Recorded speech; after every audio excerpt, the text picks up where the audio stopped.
तो ब्रह्मा जी ने सृष्टि बनाई, केवल पैदा कितने लोगों को? केवल 4 लोगों को। 4 ही लोगों से सृष्टि बन गई। आप लोग खुद ही दिमाग लगाएं। इसका मतलब है पूरी की पूरी गप है, सृष्टि ब्रह्मा जी ने नहीं। गलत तो नहीं बता? 4 सवाल हैं, जाना, विचार करना और भरी बाजार में आप बोल देना, अच्छे अच्छे विद्वान आपको पीठ दिखा करके चले जाए। जितने भी 33 करोड़ देवी देवता हैं, सबकी फोटो आप लोगों ने नहीं देखी होगी, लेकिन राम, कृष्ण, शंकर, ब्रह्मा, विष्णु, इनकी तस्वीरें तो आप लोगों ने कैलेंडरों में देखी होंगी। देखी है कि नहीं देखी है? ठीक। अब सवाल यह है, कपड़े का आविष्कार किसने किया? भगवान ने, इंसान ने? बोलिए एक साथ में, आगे से पीछे तक। कपड़े का आविष्कार किसने किया? क्योंकि इतिहास में हम आदि मानव की कथा पढ़ते हैं कि यहाँ पर जब कपड़े का आविष्कार नहीं था तो आदि मानव नंगा रहता था, जानवरों की खाल से और पेड़ की पत्तों और उसकी छाल से अपने शरीर को, इतिहास कहता ना, मतलब जानवरों की खाल से, पेड़ पौधों की पत्तों और उसकी छाल से अपने शरीर को ढकता था। आदि मानव नंगा रहता था जब कपड़े का आविष्कार नहीं हुआ था। तो आप विचार करिए, आपने ब्रह्मा जी को देखा, शंकर जी को देखा, पार्वती को देखा, लक्ष्मी जी को देखा, विष्णु जी को देखा, सारे लोग कपड़ा पहने हैं। पहने कि नहीं पहने हैं? और कपड़े का आविष्कार किसने किया? इंसान ने। अगर कपड़े का आविष्कार इंसान ने किया, अगर भगवान पहले पैदा हुआ तो वो कपड़ा किस फैक्ट्री से लेके आया? विचार कर। सुनार की दुकान थी नहीं, सोने का आविष्कार हुआ नहीं था, धातुओं का आविष्कार हुआ नहीं था, सुनार की दुकान थी नहीं, तो उस समय भगवान का मुकुट, भगवान के कुंडल, लक्ष्मी जी की नथुनिया, ये किसकी दुकान से आई? किसने गढ़ा था? इसका मतलब सुनार पहले पैदा हुआ। भगवान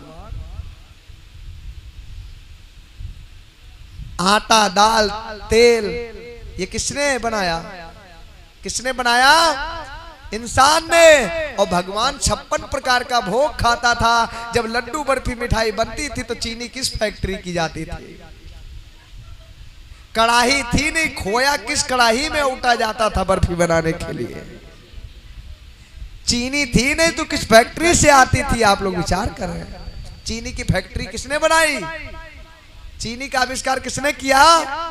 इंसान ने। और बर्फी का आविष्कार तो ब्रह्मा जी, विष्णु जी, शंकर जी स्वर्ग लोक में रहते थे, तो उनके वहां ब्रह्म जो है क्या नाम, 56 प्रकार का भोजन बनता था। 56 प्रकार के मसाला कौन लेके आया?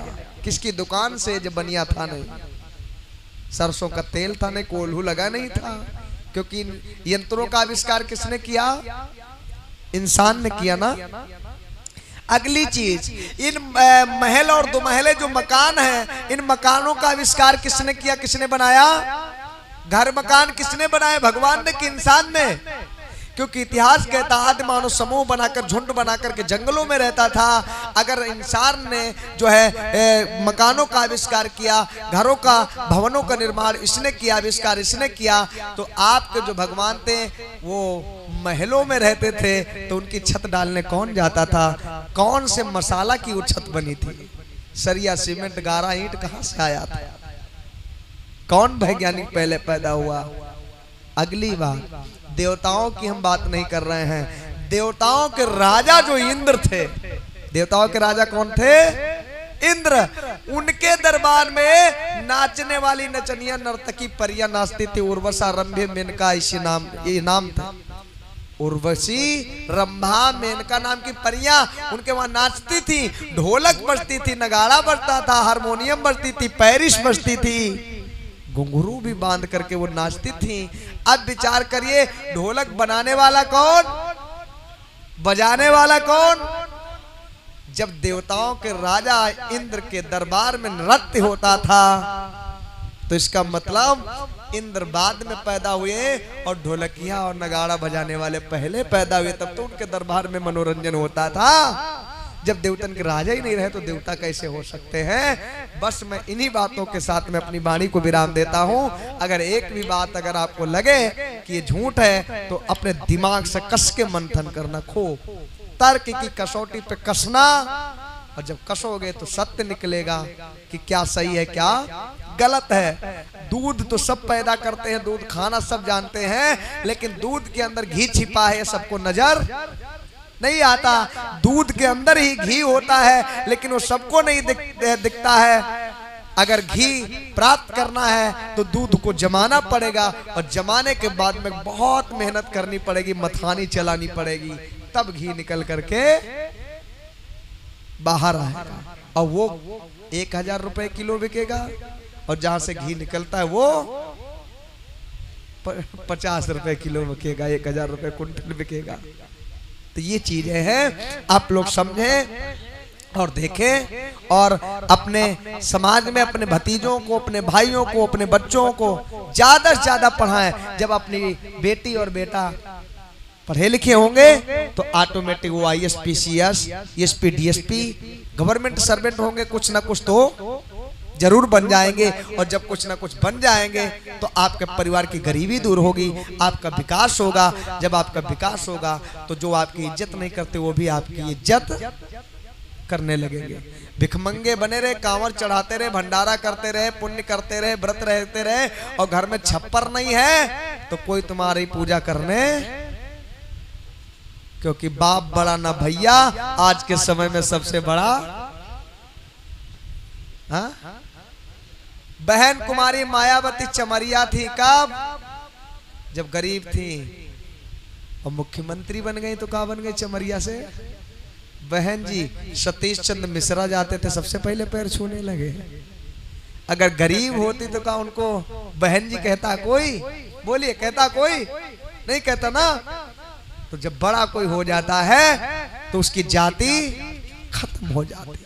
बाबा साहब नीच थे, चमार थे, सब कुछ थे। महात्मा गांधी भी कहते थे कि नीच है, लेकिन वो चमार नहीं महार थे, मैंने भी बताया था। बाबा साहब नीच थे, शूद्र थे, सब कुछ थे। महात्मा गांधी, नेहरू सब जानते थे, लेकिन बाबा साहब के पास जब 32 डिग्रियां हो गई, वो डॉक्टर, मास्टर और बैरिस्टर सब कुछ बन गए, तो नेहरू जी ने सबसे पहले अपनी मौसी की बिटिया उनके संग ब्याह दी।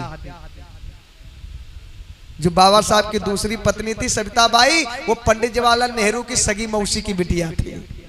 वैसे वो नीच थे, और जब वो सक्षम हो गए तो सबसे पहले अपनी बिटिया भी आए थे।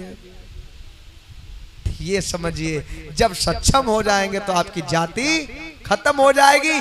अगर आप गरीब है तो किसी भी बिरादरी की हो, इज्जत आपकी। ये जमाना है। और सक्षम आप कब होंगे? हवन यज्ञ का भंडारा कांवर ढोने से नहीं।